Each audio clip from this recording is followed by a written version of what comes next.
Hola, mi nombre es Analixa Ponte, soy abogada y licenciada en Ciencia Política y en la actualidad curso un componente docente al cual corresponde este video.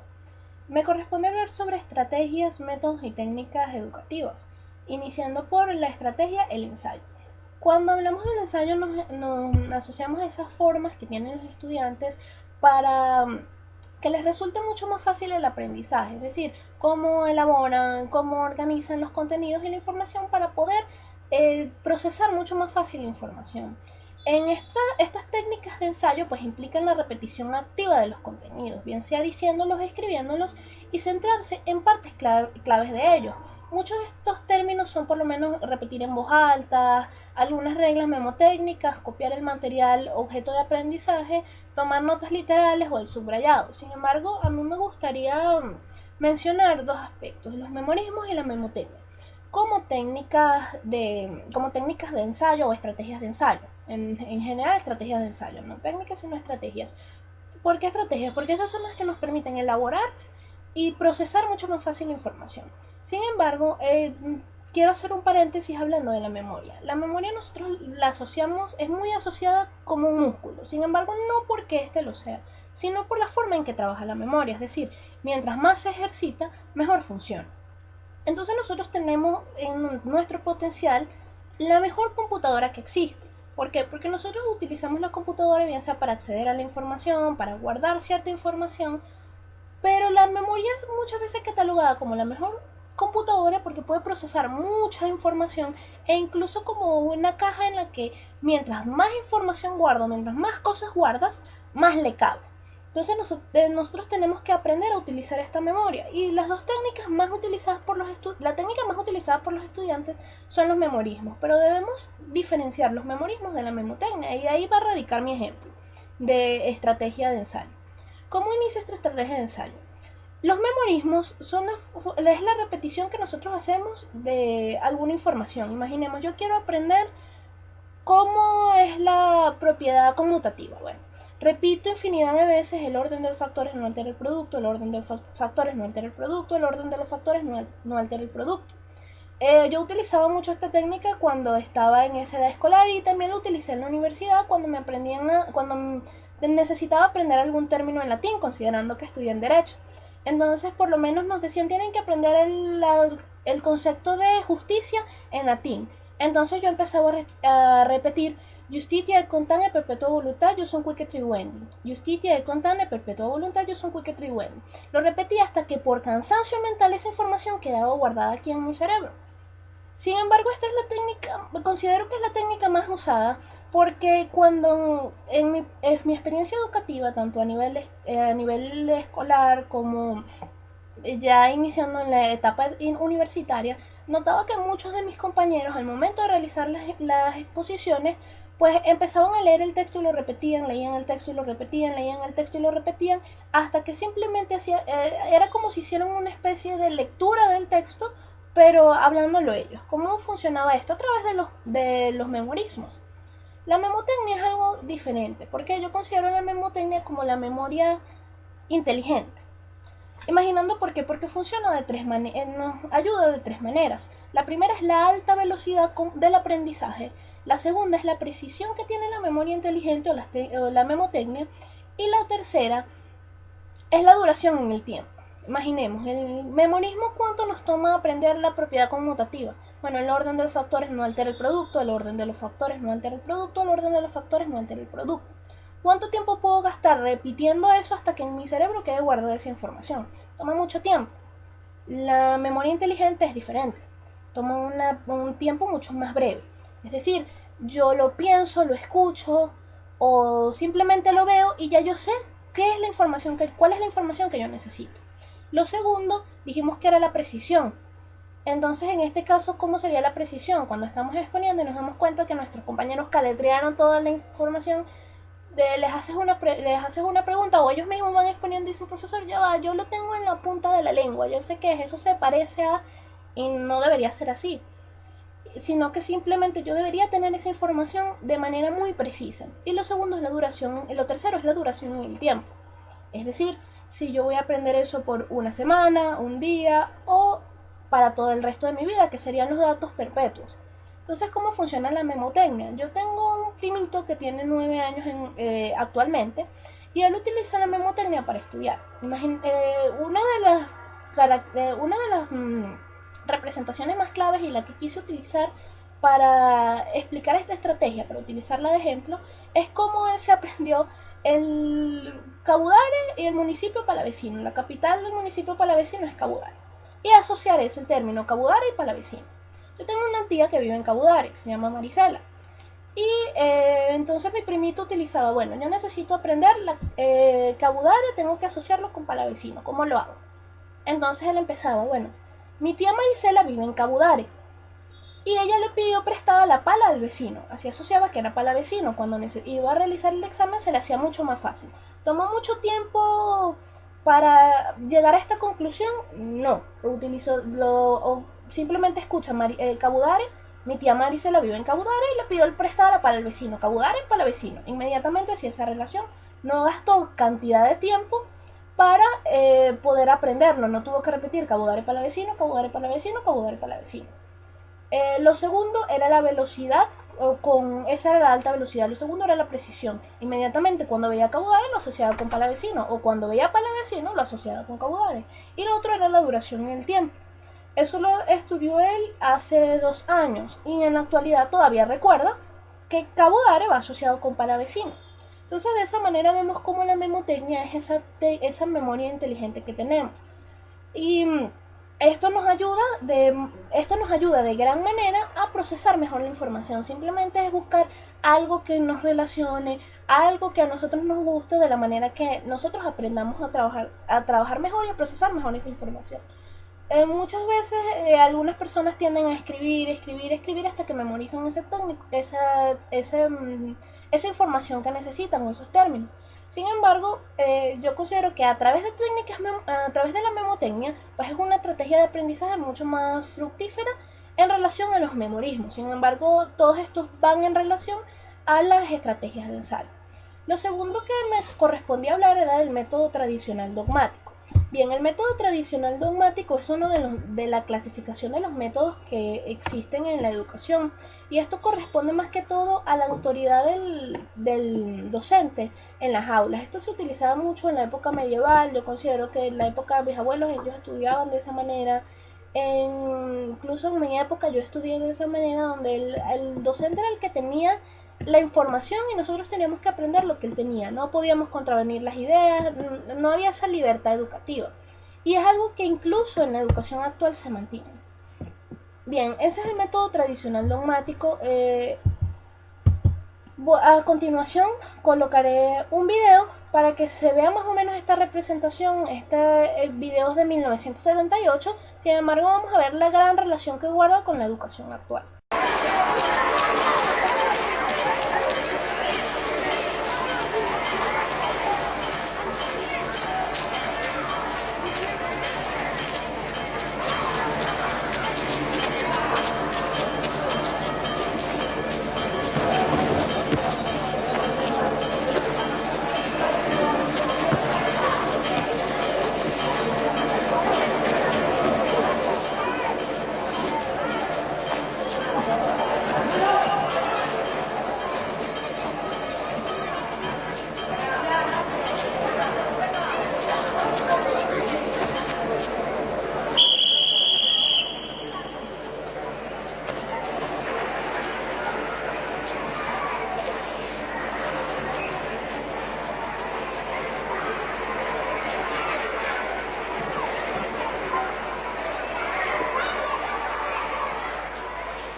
Más que anchas calzadas,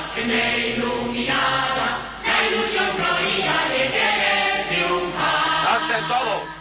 ¡Los mayores del fondo también! Aguas limpias en sus fuentes y que a sus corrientes innumerables niños vengan a beber y marchen heridos de amor en su entraña, de Dios y de España, sangre de estrellas en su amanecer. Colegio amado, segundo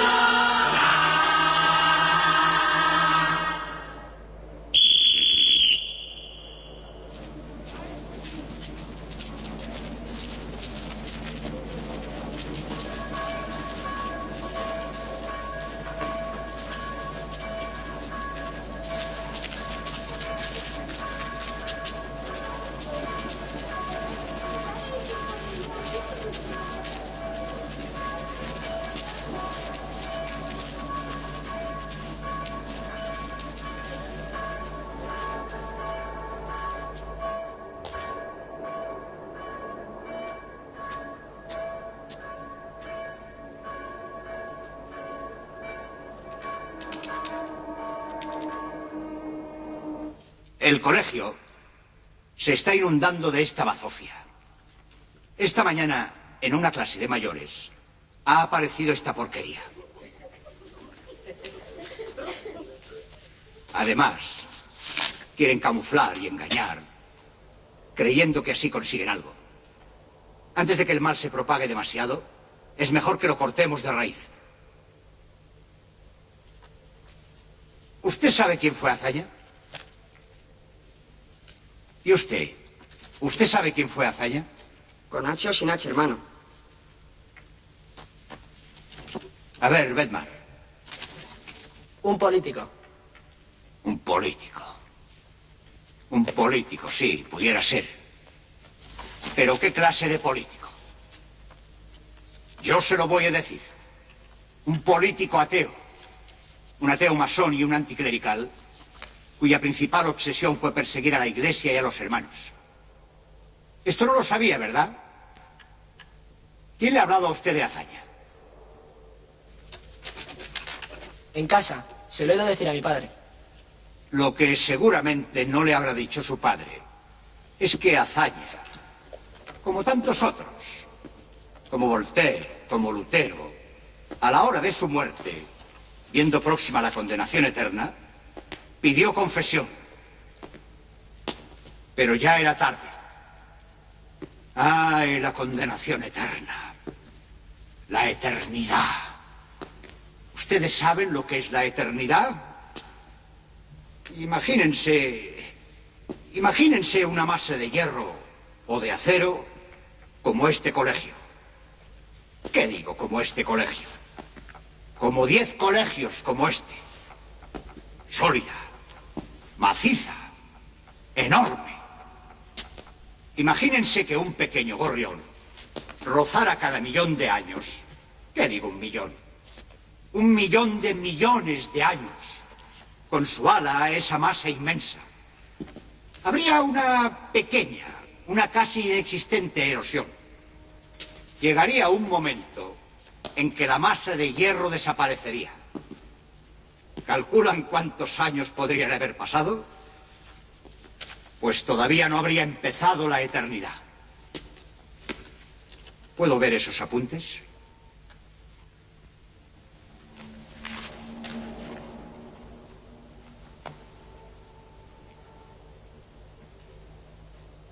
Esto es asqueroso, repugnante.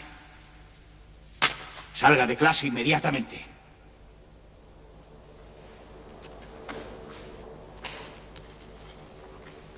¡Fuera!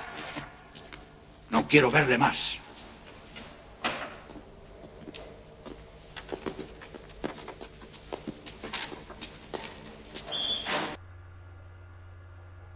Bien, posterior a ver este video, colocaré también un video sobre unas críticas a la educación actual, en la que un niño explica cómo es la educación a través de sus ojos y cómo es posible que no haya cambiado tanto la educación desde 1978 hasta la actualidad, cuando hoy en día nosotros dedicamos tanto tiempo nosotros dedicamos tanto tiempo por lo menos a estar en la computadora, a hacer las cosas que nos gustan, y cómo podrían aprovechar los docentes, cambiar este método tradicional dogmático, en el que es el docente el que tiene esa autoridad, en el que es el docente el que tiene el todo, y de hecho de ahí viene la palabra alumno, que era sin luz, el A es la negación y esa parte, y la segunda parte sería esa luz que tienen, sino que ellos simplemente se van a llenar con los conocimientos que tiene el docente.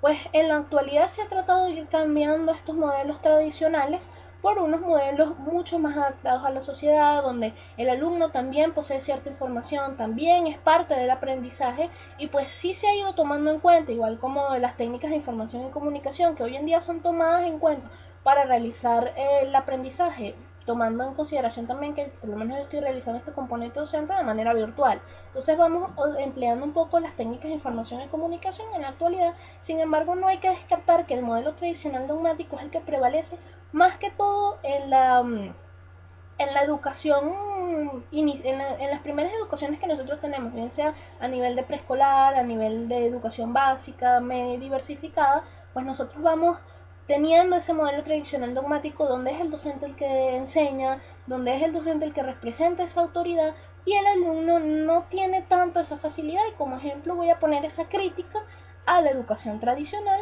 explicada a través de los ojos de un niño, pero eso no guarda mucha disparidad con lo que sentimos nosotros, jóvenes y adultos, en la educación universitaria cuando el docente toma ese método tradicional dogmático.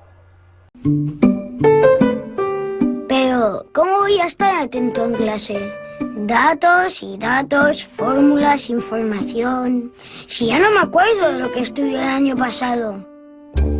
Que si la capital de Ecuador es Quito, pero estoy seguro que eso está en Google.